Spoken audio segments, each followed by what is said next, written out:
ঢাকা শহরের বিভিন্ন প্রান্ত থেকে আসছে মিছিল। আওয়ামী লীগ তার বিভিন্ন সহযোগী সংগঠন প্রতিটি থানা ওয়ার্ড থেকে ছোট বড় খণ্ড খণ্ড বিভক্ত মিছিল আসছে। এসব মিছিলের স্রোত যেন এসে মিলেছে এক মোহনায়, সোহরাওয়ার্দী উদ্যানের মোহনায়। রোববার সরেজমিনে শাহবাগ, টিএসসি, দোয়েল চত্বর সহ আশেপাশের এলাকা জুড়ে আওয়ামী লীগের নেতাকর্মীদের মিছিল দেখা গেছে। বেলা 12টার পর থেকেই মানুষের ঢল নেমেছে পুরো এলাকা জুড়ে। ক্ষমতাসীন দল আওয়ামী লীগের প্রতিষ্ঠার পূর্তিতে দলটির আয়োজনে প্রতিষ্ঠাবার্ষিকীর 3 দিনব্যাপী কর্মসূচির শেষ দিন রোববার বিকেলে ঐতিহাসিক সোহরাওয়ার্দী উদ্যানে আলোচনা সভা করছে দলটি। দলের সভাপতি প্রধানমন্ত্রী শেখ হাসিনা আলোচনা সভায় সভাপতিত্ব করবেন।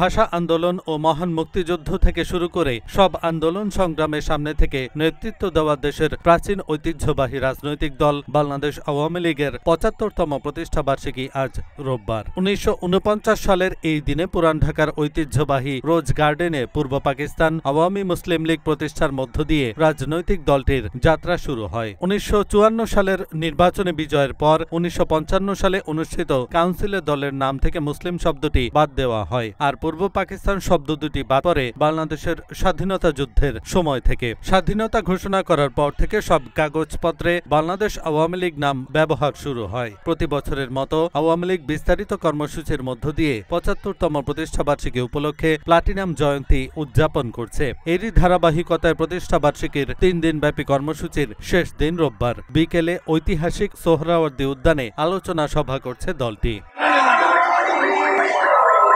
এহসানুল হক, ঢাকা পোস্ট।